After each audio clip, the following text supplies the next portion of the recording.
Bismillahirrahmanirrahim. Rabbi ishrah li sadri wa yassir li amri wahlul 'uqdatam min lisani yafqahu qawli. Rabbi zidna ilman warzuqna fahman. Amin. Baik, sebelum Ibu memulai materi kita pada hari ini, sebelumnya ada tugas tidak untuk minggu ini? Tidak ada, Bu. Tidak ada ya? Hari ini siapa saja yang tidak hadir di sekretaris? Hari semua, Bu. Berarti hadir. Tidak ada yang tidak hadir. Alhamdulillah. Amin. Semoga dengan pelajaran kita hari ini dapat menjadi berkah untuk diri kita sendiri, ataupun orang lain, ataupun dapat bermanfaat untuk kemudian hari. Amin ya rabbal alamin. Baiklah, materi kita pada hari ini yaitu iman kepada hari akhir. Sebelumnya siapa yang tahu apa itu iman kepada hari akhir? Ada yang tahu? Belum, Bu. Iman kepada hari akhir termasuk rukun iman yang ke? Ada yang tahu nggak? Iman dan iman. Ke?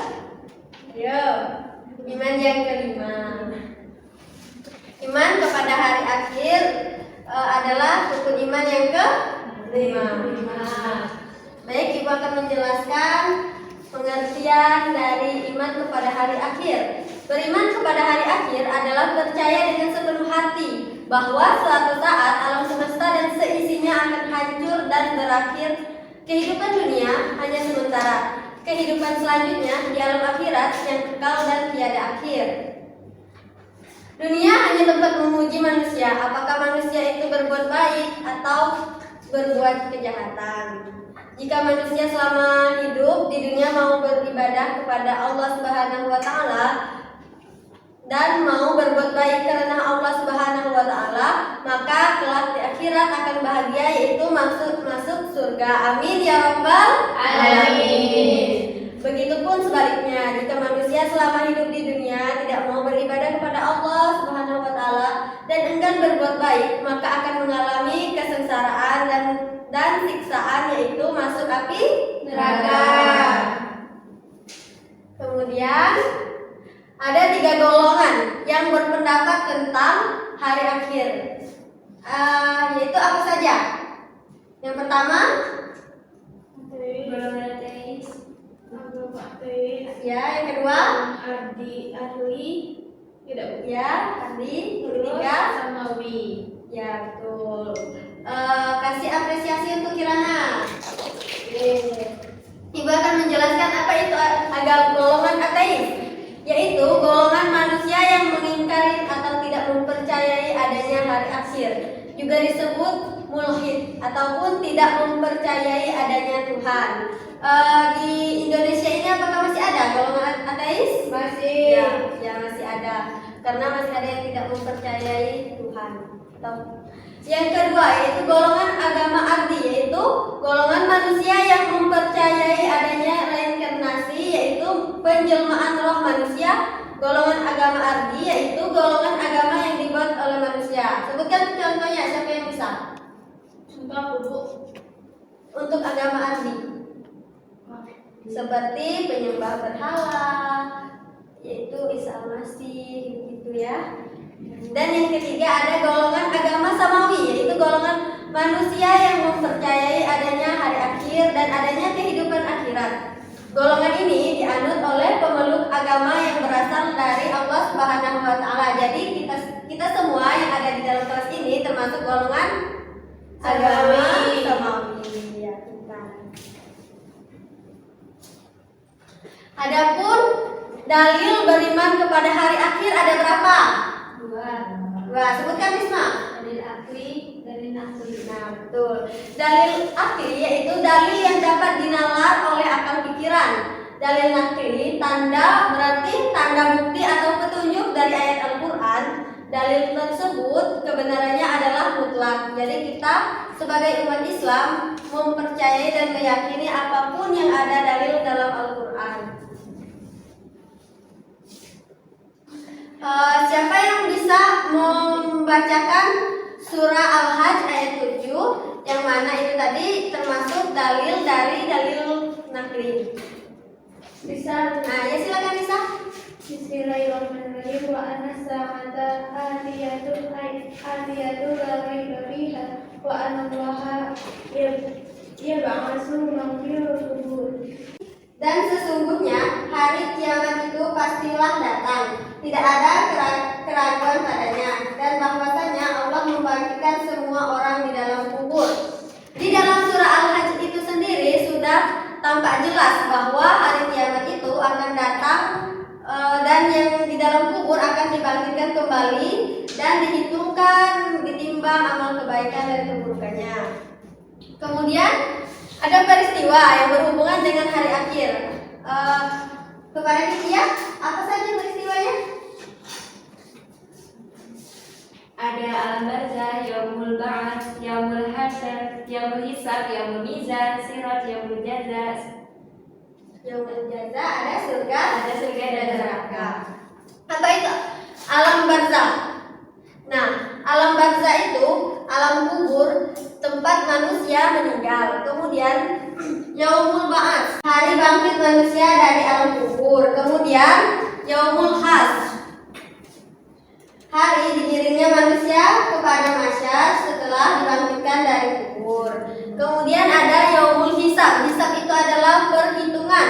Jadi manusia akan dibangkitkan dan digiring kepada masyar untuk dihitung amal perbuatan baik kebaikan maupun keburukannya. Untuk yaumul mizan sendiri, hari dikumpulkannya manusia kepada masyar untuk ditimbang amal kebaikan dan keburukannya. Kemudian ada sirat, yaitu jembatan menuju surga. Bagi amalnya yang cukup untuk yang telah berbuat baik akan bisa melewati jembatan Siratul Mustaqim. Yang amal perbuatannya masih kurang dan banyak berbuat keburukan selama di dunia, mereka akan jatuh dari jembatan itu dan masuk ke dalam api neraka. Kemudian ada yaumul jaza, yaitu hari pembalasan. Ada surga dan neraka. Siapa yang ingin masuk surga? Semua orang pasti mau, semua manusia pasti mau, karena surga yang sangat indah dan penuh kebahagiaan di dalamnya.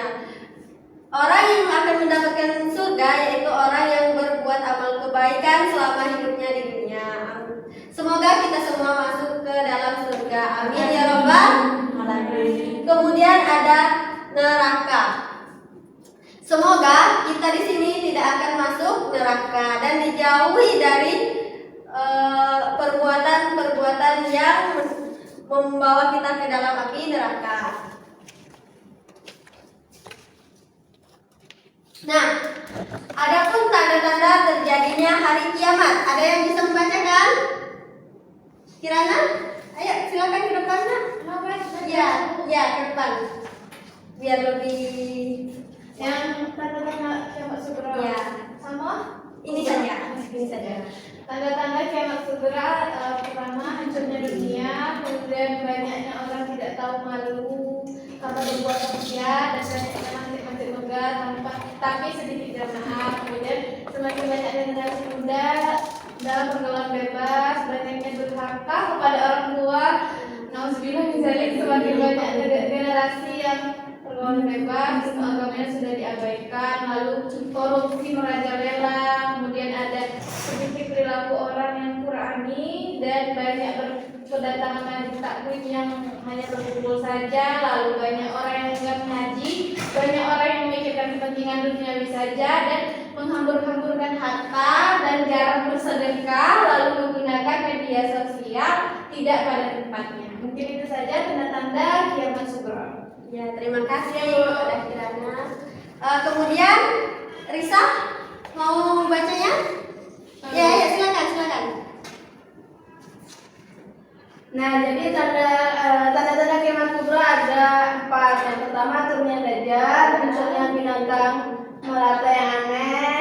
Yang ketiga matahari terbit dari sebelah barat. Dan yang keempat adalah keluarnya gas beracun dari semua sudut bumi. Ya, Terima kasih kepada Rista yang telah membantu Ibu dan membaca presentasi pada hari ini.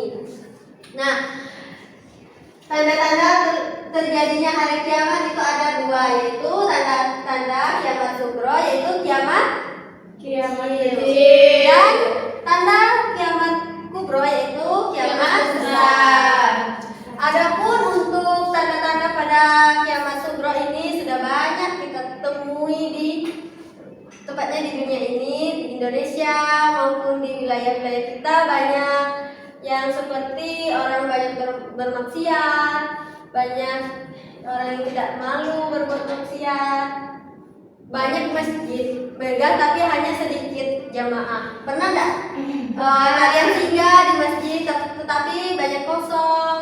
Banyak Bu. Ya betul. Untuk pada poin ini ilmu agama sudah diabaikan. Tapi masih ada Bu yang tidak mengabaikan. Iya itu. Tetapi masih ada tanda kiamat kecil. ya benar sekali. Untuk ilmu agama seperti kita masih mendalami ilmu agama, ingin belajar tentang ilmu agama agar tidak tersesat dan agar tidak masuk ke dalam api neraka. Kemudian korupsi merajalela, itulah banyak korupsi, banyak. Itulah tanda-tanda kiamat sugro, terlalu banyak orang korupsi, ria, menggunakan media sosial, membuang waktu sia-sia. Kemudian tanda kiamat kubro. Alhamdulillah pada kehidupan kita ini